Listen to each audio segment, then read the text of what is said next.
Hello everyone, welcome. Day 7, Canto 7 of HellWard. It's great to be back with you. Come on in, hopefully more of the poem for you to enjoy. You will remember day 1, Canto 1, we kicked off with me seriously ill with cancer in a hospital ward. And from there this journey into hell. Canto 2, encountering my mother. Canto 3, encountering an ex-pupil. Canto 4, encountering an ex-boss. Canto 5, encountering a false friend who was involved with me in poetry work. Canto 6, another false friend from university days, college days.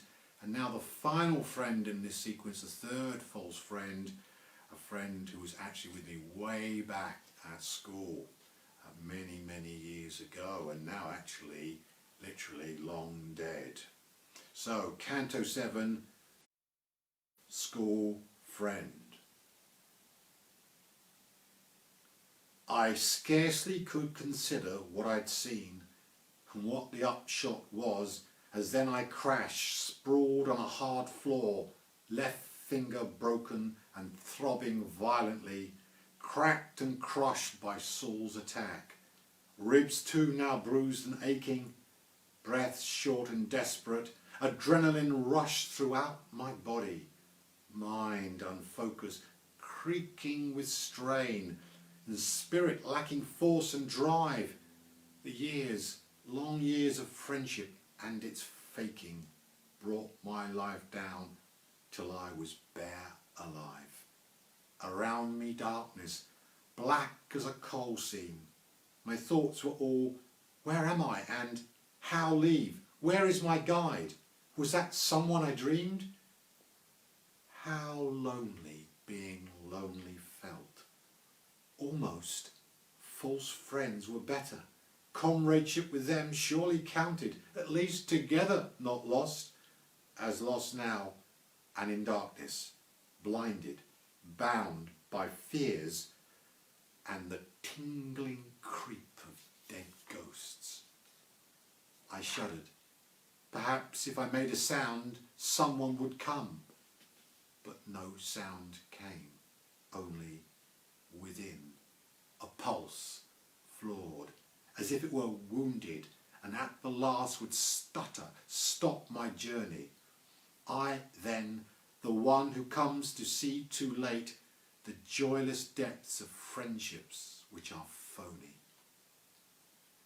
Sightless and soundless, bounded in my weight, how long I do not know. But then his touch, some spirit bled fresh from him, changed my state. Within I felt my heart glow, and with such a luminosity of words were released, but not before my tears of self-reproach. Teacher, I said, a more than teacher, priest, to whom I confessed, who knows how I have failed, how in the moral realm I rank the least, because all righteous tracks I have derailed. My soul, I mean. And as I said the word soul, I felt a tremor, like naming detailed its nature, leaking essence in its spill, so small, at least it seemed the word I spoke, but then a wave so strong, it flushed my ear, and for a moment, as it passed, I woke.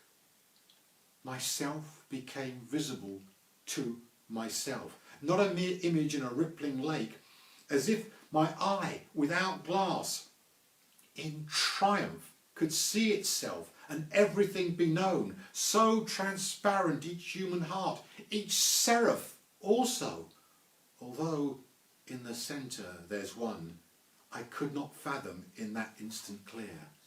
Then, as I tried, my seeing was undone. Instead, beside my mentor, in the drear backdrop of the hospital, I stood drained. Help me understand, I said. An old fear that had always been with me once again assailed. Barely I thought continuing possible. My words failed, my eyes begged explain. But Dante knew my thoughts, knew everything. And his voice, I noticed as he began to speak, was like the sound of one who sings, entrancing in its range, breathtaking span, as if in its pitch the whole universe resonated with one frequency. Man! Each thought you have and each desire you nurse, he said, derives from dreams and dreaming's air.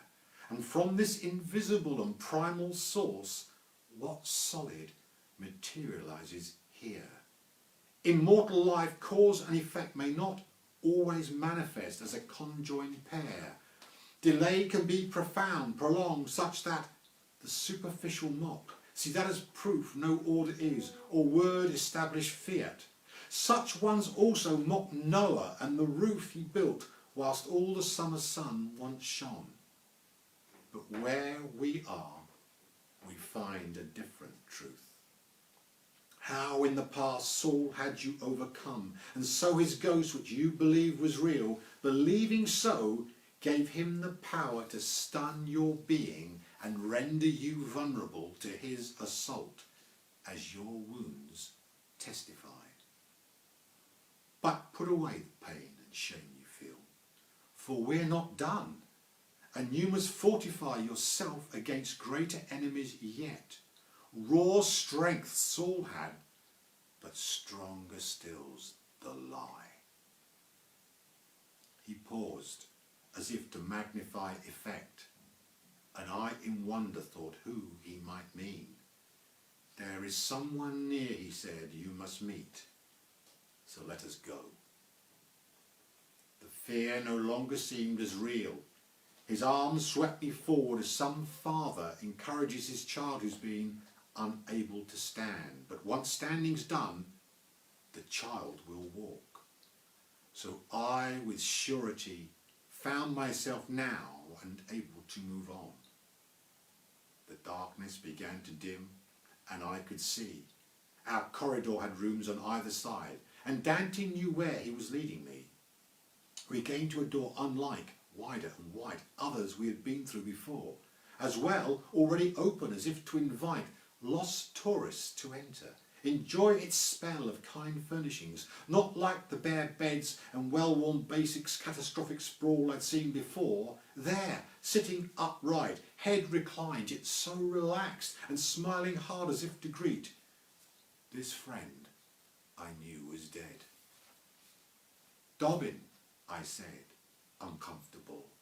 I heard word you, but what I wanted to say then I struggled to, for how was death a word in this extremity? But he began, all soft, inviting, and saying, so kind you came. I'd hoped some time that you'd drop in. You know, my friend, there's so much on my mind since last we met. When was it? 81? Remember? Shakespeare and his Tempest lines. A turn or two we walked, till, talking done, and all the world we set to rights, and right our friendship. Remember how we went on? How we did indeed.